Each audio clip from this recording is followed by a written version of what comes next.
here we are, Scott Jonlich with Elmhurst Magazine and Hinsdale Magazine Group at the home of Jim Peterik in suburban Burridge, Illinois, right outside of Chicago. Jim, how are you? Hey, Scott, I'm doing great, man. You looking great. Thanks for having me. Great. I saw you in concert at Elmhurst University 2 weeks ago. Yeah. You haven't missed a beat. Well, you know, when you have a good cause like that, I always do my best job every show. Every show is like a new show for me. But this one was really special because we were raising money for a potential performing arts center in Elmhurst. And, you know, Kathy's been my dear friend since she was like 18.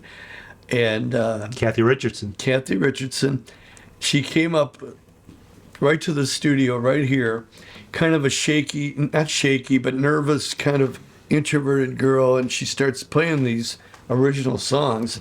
And I flipped out. And we've been fast friends ever since. I produced her first album, Moon Nut Banana.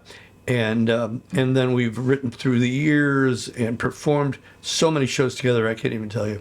So Kathy Richardson, the lead vocalist for Jefferson Starship, formerly Jefferson Airplane, so proud of her because she's doing everything she can to help and raise funds for the Elmhurst Center for the Performing Arts.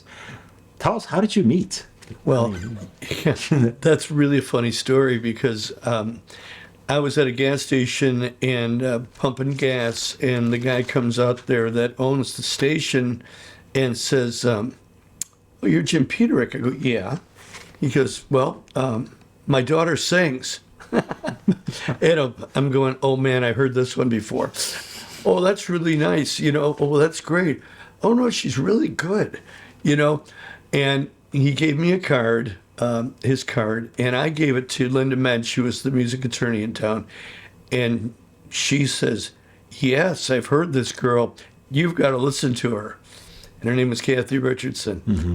And a chance meeting at a gas station through her father, and I meet one of the future stars of my life. And she was a shy, 19-year-old?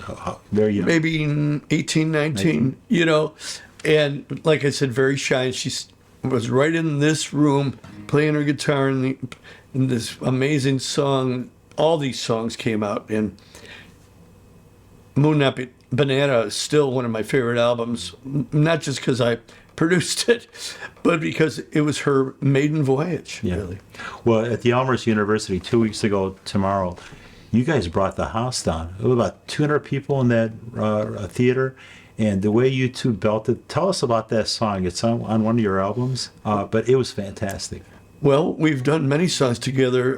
Well, when we get together, you know, and including especially that Elmhurst show, and she gets up there with The Ides of March and me, and we belt it out. It doesn't matter what song it is, but this was something that we had history with writing together and the band performing.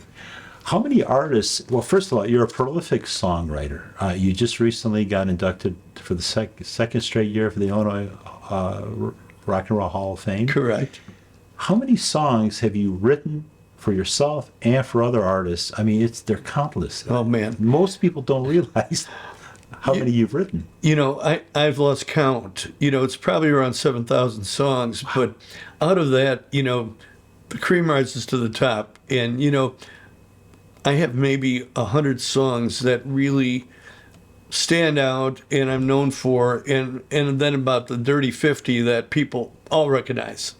You know, and that's an honor for people to be humming my song when they don't know it or listening to it on the radio and hearing it on the internet and going, "Oh, that's Peterik." Yeah. You know, it's really a thrill. Jim, what I like about your concerts is you really pull the audience in. You tell a story in between every song. Yeah. And some of those people I recognize from 8 years ago when I saw you play. You really tell the story. You engage your audience. It's a very intimate setting. Usually, you know, in this case, it was 200 plus people. Yeah. But I love how you tell the story. And if you could just kind of share how your amazing career started, at the age of 14, 15 in Berwyn, Illinois. Yeah. Well, as you say, the stories are part of the, it's not the show. It's really, I love to tell the stories of behind the song. I learned from the best, people like James Taylor, who would just get up on stage, and I would go to see James Taylor every chance I could when I was teenager in early 20s, and he'd always tell the stories. So I always made sure that people got the backstory. What was the story about, Sylvester Stallone giving me the call, hey, Jim, give me a call, it's Sylvester Stallone. And I'm going, yeah, someone's pulling my leg. And I was just about to erase it, and Karen goes, my wife of 51 years, says, you better call him back. That might be Stallone, So I dialed the number. It was a 213 area code. That was a good thing. And I said, this is Jim Peterik. Is this really Sylvester Stallone? He goes, hey, Jimbo, call me Sly, So suddenly I'm talking to my hero, Sylvester Stallone. And he says, I love your band Survivor. And then, I don't want to use that Gonna Fly Now song. I got a new movie called Rocky 3, and I want you to write a song that's going to knock it out of the park. And I said, no problem, Sly. And right behind you there is the Survivor Eye of the Tiger Grammy. The Grammy, yeah. What year was it? 1982? 82. Yeah. Yeah, I mean, and that was the call that changed my life, really.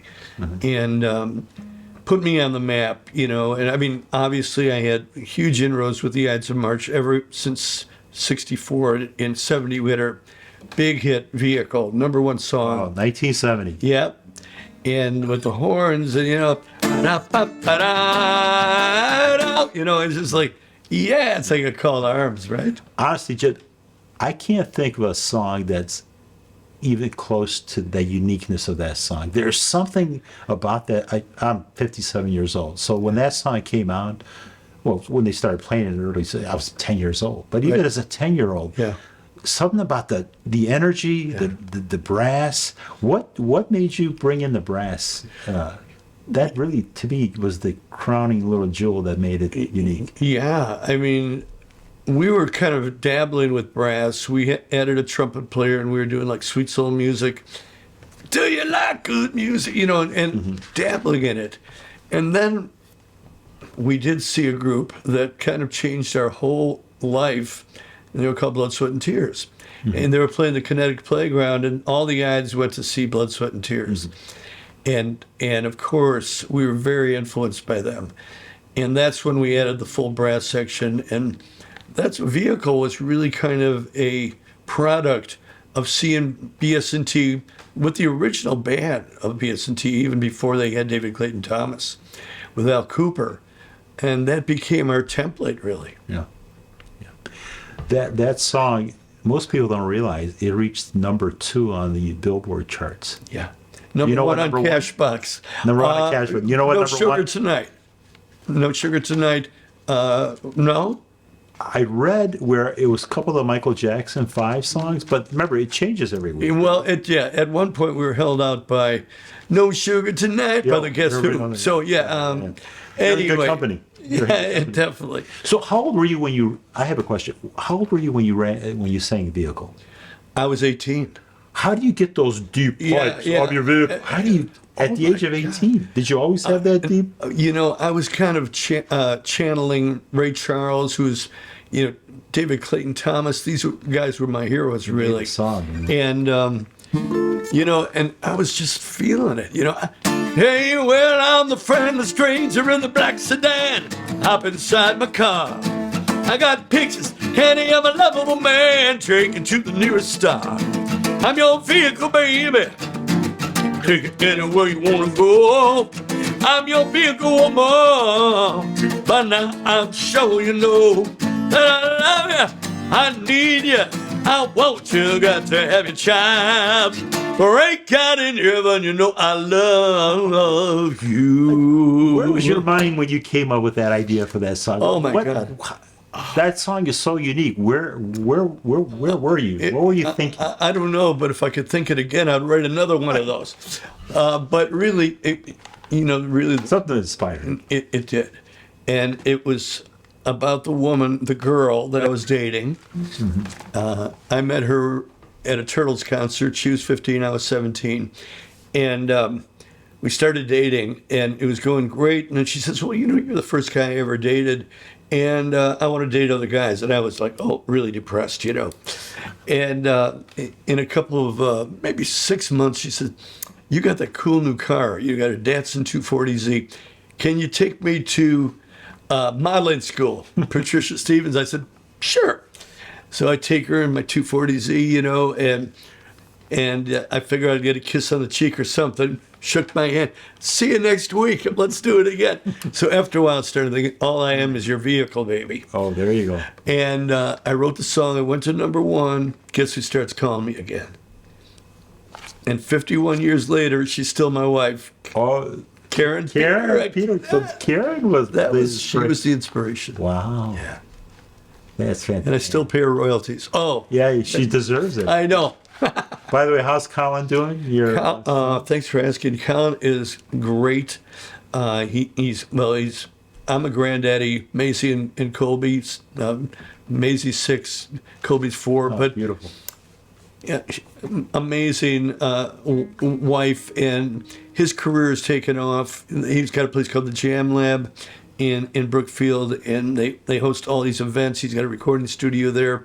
He's working on his second solo album, which he's mixing right now. And then he's got, as you know, one of the greatest Steely Dan tribute bands, Brooklyn Charmers. Mm-hmm. And they tour everywhere. And Brooklyn Charmers. Brooklyn Charmers. It's named after a Steely Dan song, Brooklyn is the Charmer over me. Oh, I love Steely. Yeah, and he's the Donald Fagen of the group. The whole band is super talented, but he's keyboards and lead vocals, and he nails it. Right. So Colin has a studio in Brookfield, and so he produces and he writes music and he does everything that Dad does, and who knows how much more. Well, yeah, he's. I always tell him, "You're way better than me." He said, "Oh no," I said, "You trust me. You're better songwriter than I am, especially at his age of 33." You know, but yeah, he's doing great. You know, when I look back on your career, Jim, starting so early in the early 70s, you have worked with so many artists. Let's just start with Chicago. Cheap Trick, Kevin Cronin from REO Speedwagon. I mean, on and on and on. Tell us about that. How the joy of working with professionals, and I know some you met at a very, very young age, and you're still friends with them. Well, yeah. I mean, first of all, there's nothing like collaboration. I can write a song on my own, and I do often. But there's something about getting together with someone like Don Barnes at 38 Special or Kevin Cronin, who, by the way, he came to the Blue Village when he was like 15, and I was like Blue Village in Westmont? Exactly. Okay. And that was the place to be. You know, it had the black lights and all the girls' bras showed right through, and they didn't know that, but we like, oh, look at that. So it was really just the place to be. And that's where Kevin Cronin first saw the band. Yeah. And then he hired us for their prom at Brother Rice High School. First high school prom. Yeah, yeah. So he's 17, you're early 20s? Well, I'm 19. Oh, you're still... Oh, I'm still, early 20, because we had a vehicle by that time, so I would have been 20. But, yeah, so he was a fan before he was a dear friend and collaborator. And now, on this new, I have an album called Roots and Shoots that's coming out in Roots and Shoots. Roots and Shoots. Roots being the classic rockers, new material by all the classic rockers, like Kevin Cronin and Don Barnes and Kelly Keagy and Night Ranger and on and on. And then you have the Shoots which are my new discoveries, and including Colin Peterik. He's not really a discovery, but, to the people, he's a brand new artist, Sure. You also worked with Dennis DeYoung, Cheap Trick. Yeah. As you say, you wrote songs for 38 Special. Can you play, for those people, for our young audience who doesn't know, play some tunes that you wrote for either Survivor as a co-writer or something. Oh, yeah. But 38 Special. I love 38 Special. Well, yeah. I mean... 38's very dear to my heart. Don Barnes and I are still very close. I just talked to Jeff Carlisi today. And it all started with a riff that, well, here's the scenario. I'm in the studio, not this room, but another room. It was at our other house, in fact. That's how long ago. And Don Barnes is standing here, or sitting here, and Jeff Carlisi is here, and my wife's making nachos, and we're just kind of awkward first date kind of thing. And Don Barnes goes, well, I got a title. He's from the South. I got a title. I said, well, let's hear it. He goes, hold on loosely. I go, wow, but don't let go. Okay, got it. And what about you, Jeff? What you got a musical idea? He said, well, I got a little idea. I don't know. It's kind of like a car. The group Cars. It's kind of like he was like.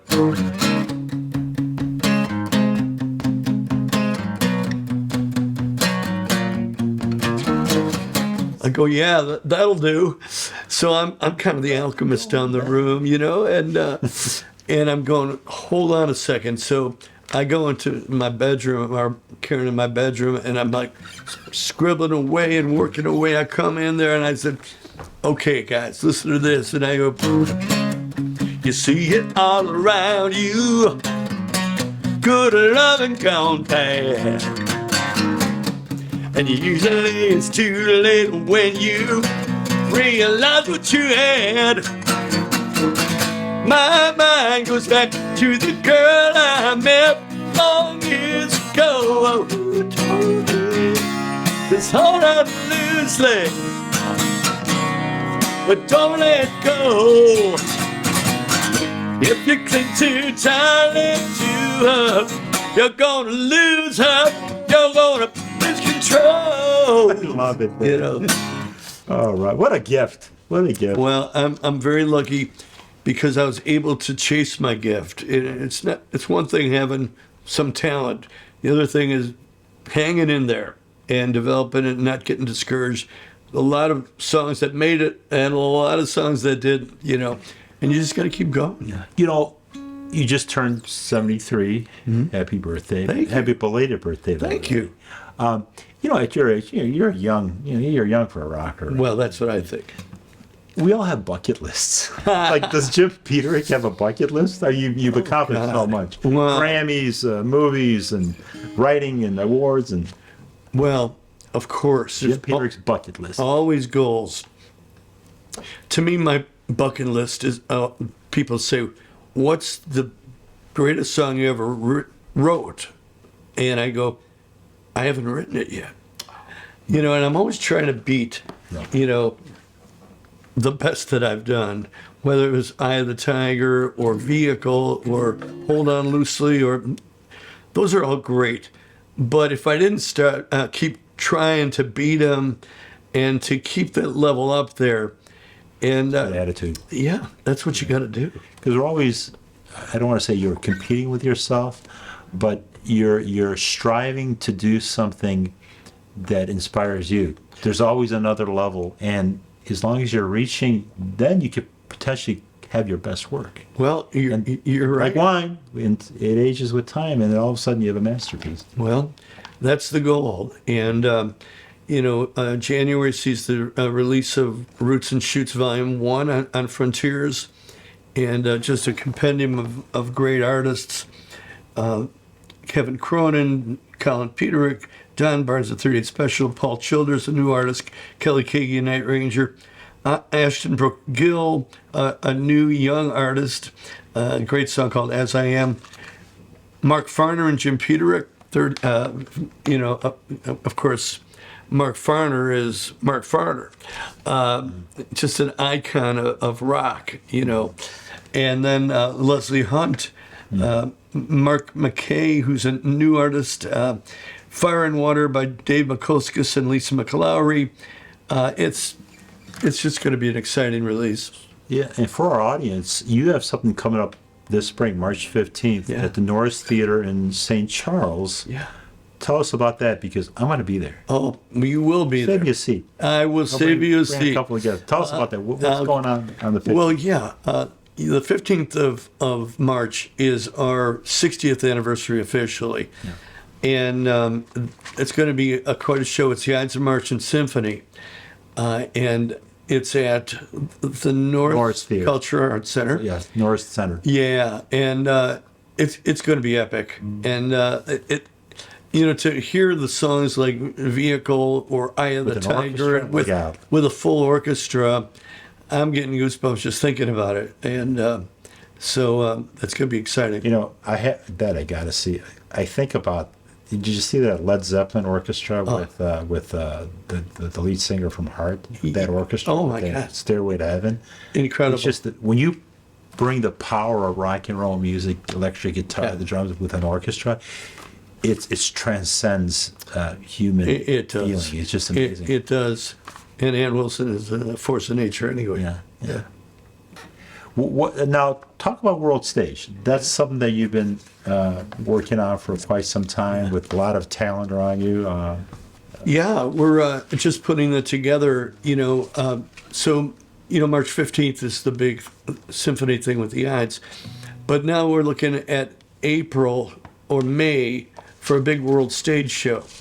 And right now I'm making phone calls and trying to get the two stars, besides the Ides and everyone that's got to be there anyway, and the World Stage Band, looking for, the people are available. And, most of these guys like Kevin Cronin and Kelly Key, they're all touring. So I'm really working on this as of this week to get everybody nailed down for a show.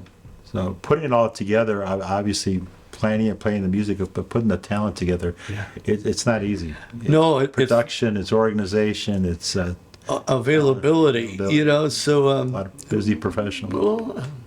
we'll get it done. I can't help but notice. Can we pull up that Grammy there, Survivor? It's next to that gentleman there is Pat Boone. Pat Boone. Why is Pat Boone there next to your trophy case? Tell us a little bit about Pat. He's Look at this. oh yeah, there's Show the audience. there's the Grammy. This is much heavier than what It's very heavy. I've never held the Grammy. Oh, well. Maybe I did 8 years ago. Okay, maybe so. But here's the Grammy, ladies and gentlemen. that was for Eye If of I the may Tiger. read this. Sure. National Academy of Recording Arts and Sciences, Survivor, Best Rock Performance by by a duo or a group with vocal. 1982, Eye of the Tiger. Yep. Big moment. Thank you, Sly. Big moment. Yeah, man. It all What do you- starts with a phone call that I thought was a joke, But You did the next year for Rocky IV. Rocky IV. Yeah, we did Which song? Burning Heart. Burning Heart. That's a big one. In the burning heart. Oh, I fucked that up. That's all right. Can't use that. That's all right. That's all right. In the burning heart, just about to burst. There's a quest for answers, unquenchable thirst. In the darkest night, rising like a fire. In the burning heart, the unmistakable fire. That was a big one. Jimmy Jameson singing it. Eye of the Tiger was sung by Dave Bickler. That was our first singer. And then he left the band, and Jimmy Jameson took over and sang The Search Is Over and Burning Heart. And That's amazing. Search Is Over Search Is Over. was probably one of my favorites of all time. I also like, what is that? Search Is Over. The fast-paced one. Hold Hold On Loosely? On Loosely. Oh, yeah, There's a Story in My Eyes. Yeah. That's one of my favorites. Yeah. You have very good taste. Yeah. Show us a little riff on that one. Okay. Well, first of all, I have to read two. The Survivor with Jimmy Jameson, right? Yeah. I Can't Hold Back. I Can't Hold Back. That's it. Yeah. That has a lot of power. No, that's a really good one. I'm on the edge. Yeah. Oh, yeah. You love that stuff. Yeah. Explodes inside my head. Don't give it all away. I gotta sing some of it. Yeah. I think even our cameraman has heard that. Okay. There's a story in my eyes. I gotta start this again. Take 15. Okay. There's a story in my eyes.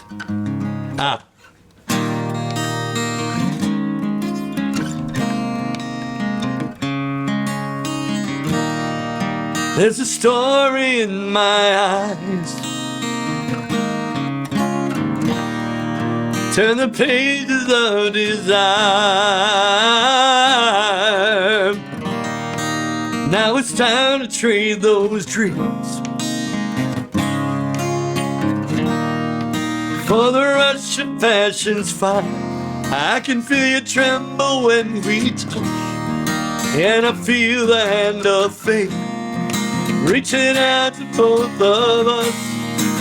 This love affair can't wait. I can't hold back. I'm on the edge. I can't hold back. Your voice explodes inside my head.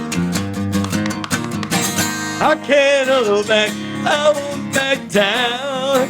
Girl, it's too late to turn back now.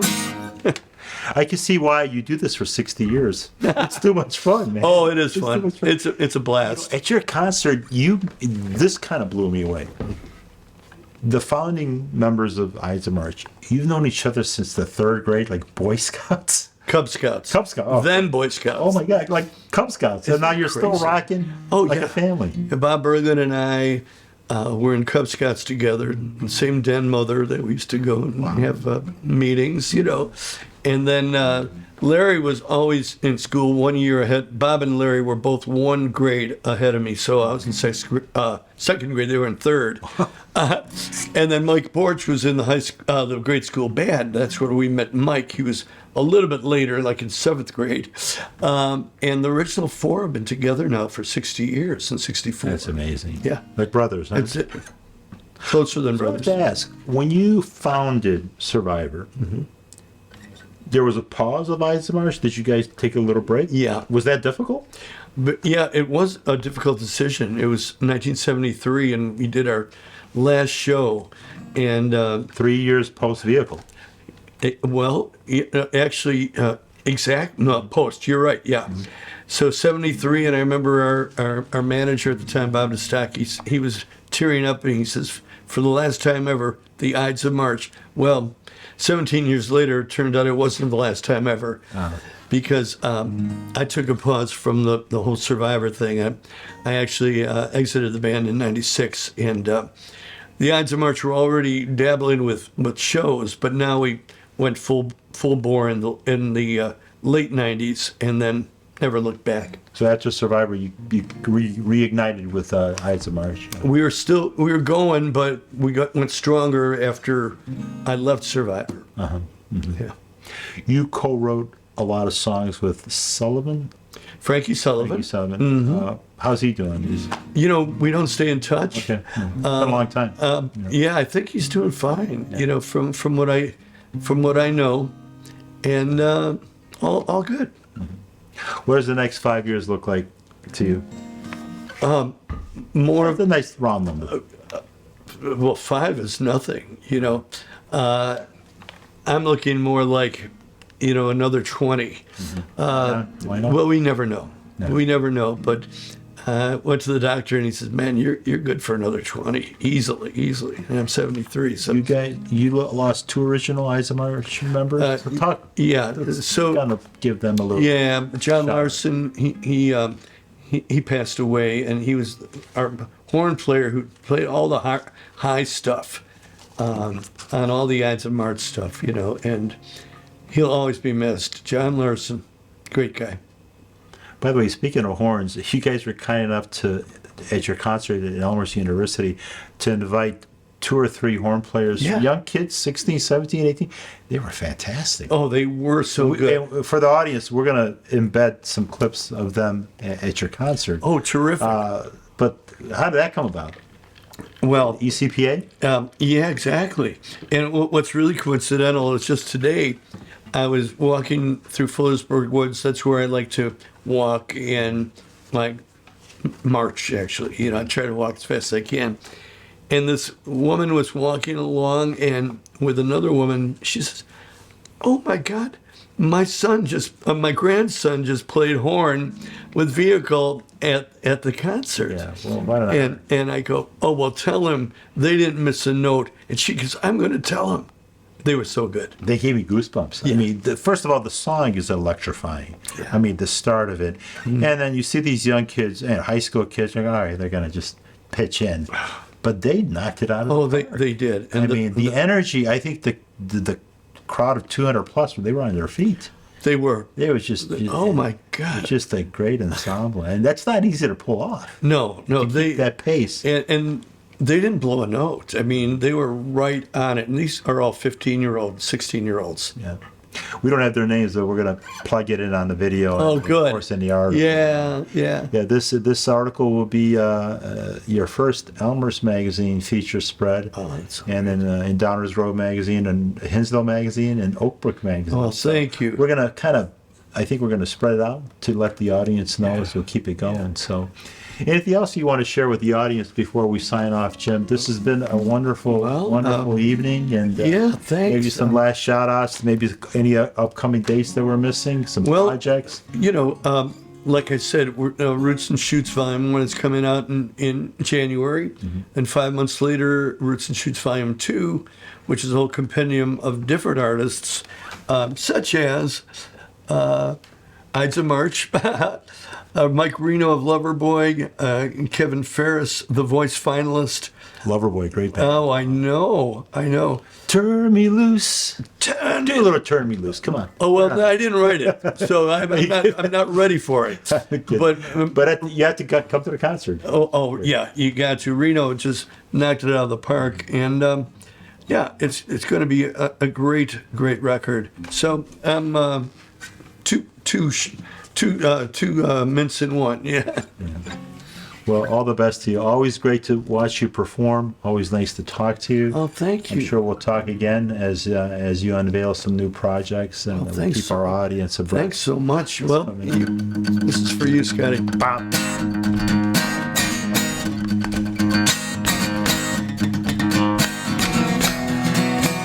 It's the eye of the tiger. It's the thrill of the fight, rising up to the challenge of our rival. And the last known survivor stalks his prey in the night, and he's watching us all with the eye of the tiger. Pop, pop, pop. Pop, pop, pop. Pop, pop, pop. Nice special effect. Yeah. Little 3D thing. Yeah. Right. We're out. All of my life I